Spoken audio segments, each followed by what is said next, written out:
আমি কিন্তু অনেকক্ষণ ধরে ঢেকে রেখেছিলাম, ঢাকনা দেখো তুলে দেখি, দেখো কি সুন্দর, দেখো কালার কিন্তু ফাটাফাটি। আমি কাঁচা লঙ্কাই বেশি দিয়েছি, আর দেখো টমেটোটা দিয়েছি, ওটাতে কিন্তু কালার হয়ে গেছে। তো দেখো বন্ধুরা, তোমরা বাড়িতে এরকম আমার মতন এনে এরকম আমার মতন করে সব কিছু দিয়ে কিন্তু কাঁচা মশলা দিয়ে কিন্তু এরকম করে রান্না করবে, খেতে কিন্তু খুব দুর্দান্ত হবে। আর গরম ভাতে তো কোনো কথা নাই, আর যে না খাবে সেও বলবে মা আমাকে একটু দাও না, আর একটু দাও না, আমি খাবো, খুব ভালো লাগছে আমার কাছে। তো চলো আমার মতন করে এরকম রান্না করে আমাকে কিন্তু অবশ্যই বলবে কেমন হয়েছে। তো চলো আমি কিন্তু এখন নামিয়ে নেব। কাতল মাছ নিয়েছি, এই কাতল মাছটা ভেজে কিন্তু আমি আজকে কষা কষা করবো। তো চলো প্রথমে কিন্তু হলুদের গুঁড়ো দিয়ে দিচ্ছি, আর নুনও দিয়ে দিলাম।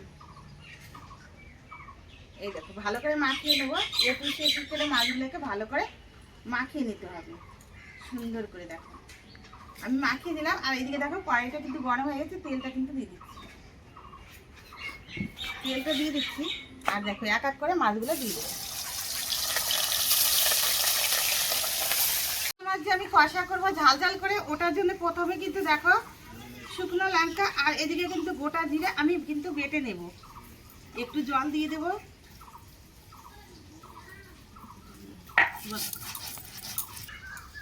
দেখো বন্ধুরা শুকনো লঙ্কা আর কাঁচা জিরা কিন্তু আমি বেটে নিলাম।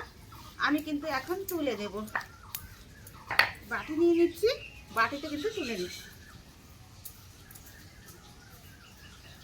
আর এদিকে দেখো আদা নিয়ে নিলাম, আর কয়েকটা কিন্তু গোটা রসুন, এটাও কিন্তু বেটে দেবো। আর এইদিকে দেখো পেস্টটা, এটাও কিন্তু বেটে নেব। আর এই টমেটোটা থাকবে কিন্তু, এটা আর বাটবো না।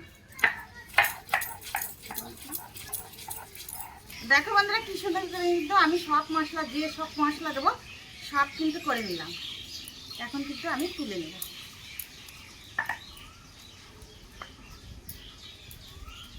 মাছটা সুন্দর করে কিন্তু আমি মাছটাকে ভেজে নিয়েছি, একদম লাল লাল করে ভেজে নিয়েছি। দেখো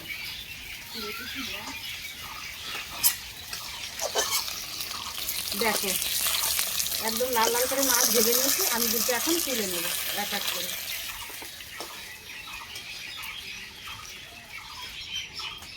এবার এই তেলে কিন্তু আমি ফোড়ন দিয়ে দেবো, তেলটা আছে, এই তেলে তেজপাতা দিয়ে দিচ্ছি, আর একটা শুকনো লঙ্কা, আর এই গোটা জিরা দিয়ে দিলাম।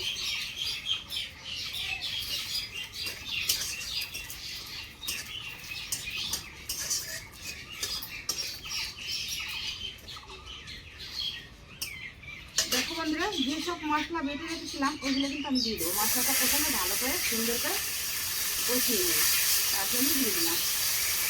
টমেটোটা কেটে রেখেছিলাম একটা টমেটো, ওটাও দিয়ে দিচ্ছি।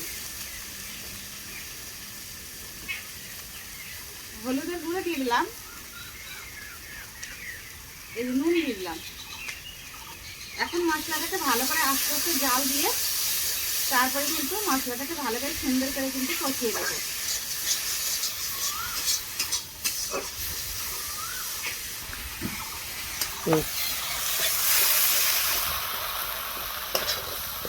কিন্তু কষিয়ে নিলাম মশলাটাকে, এখন কিন্তু আমি জল দিয়ে দেবো, কেননা মাছটা জাল হবে তার জন্য। বন্ধুরা দেখো ঝোলটা কিন্তু ফুটে গেছে সুন্দর করে, কিন্তু দেখো ফুটে গেছে। আমি কিন্তু যে ভেজে রেখেছিলাম মাছটা, ওই মাছটা এখন দিয়ে দেবো। আমি কিছুক্ষণের জন্য ঢেকে রাখবো, কেননা ভেজেছি মচমচা করে মাছটা, তার জন্য কিন্তু নরম হবে ঢাকা দিয়ে রাখলে।